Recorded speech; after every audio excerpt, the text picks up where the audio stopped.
Part 1-এ দেখেছিলাম যে সেনাপতি চলে যাওয়ার পর রাইস্টার পেন্সিল নেওয়ার জন্য টেবিলে চলে যায়। আশ্চর্যের বিষয় হলো যে দুটো পেন্সিলের রং হুবহু একই ছিল এবং সে রোড টু গ্লোরি টুর্নামেন্টের চিন্তা করতে করতে ভুলবশত জাদু পেন্সিলটি হাতে তুলে নেয়। তারপর রাইস্টার কাগজ বের করে নিজের মনের মতো একটি গাছের ছবি আঁকতে শুরু করলেন। গাছটি দেখতে অনেকটা মানুষের মতোই ছিল।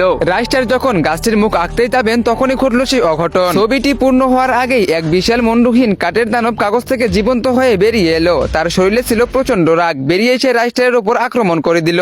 রাইস্টার তার হাত থেকে বাঁচার জন্য তার সাথে লড়াই করলো। কিছুক্ষণ লড়াই করার পর দানবটি ঘর থেকে পালিয়ে গ্রামে ঢুকে পড়লো। সেই কাঠের দানবটির নাম ছিল ঠুং ঠুং। নিজের মাথা না থাকায় সে রাগে কুঠার দিয়ে গ্রামের মানুষের মাথা কাটতে শুরু করলো। পুরো গ্রাম এসে তাণ্ডব চালাতে লাগলো আর তার মুখে শুধু একটাই শব্দ ছিল, ঠুং ঠুং ঠুং ঠুং ঠুং সাহুর। রাইস্টার যখন এই ঠুং ঠুংকে থামানোর জন্য গ্রামে গেলেন তখন সে গ্রামে গিয়ে দেখলেন চারিদিকে শুধু মানুষের লাশ পড়ে আছে। এটা থেকে রাইস্টার অনেক বেশি ভেঙে পড়লেন এবং সে জোরে জোরে কান্না করতে লাগলেন। তিনি নিজেকে অপরাধী ভাবতে লাগলেন। আর অন্যদিকে সেই ডাইনি তার পেন্সিল খুঁজতে খুঁজতে সেই গ্রামে পৌঁছে গেল। তার চোখে মুখে ছিল আগুনের মতো রাগ। তো বন্ধুরা, এরপরে কি হতে চলেছে হ্যাঁ তোমরা সেটা দেখতে পারবে পার্ট 3-তে। পার্ট 3 দেখার জন্য ভিডিওতে লাইক করে চ্যানেলটিকে সাবস্ক্রাইব করে দাও আর টিকটক ফেসবুক থেকে দেখে থাকলে ফলো করে দাও আর অবশ্যই কমেন্ট বক্সে কমেন্ট করো পার্ট 3।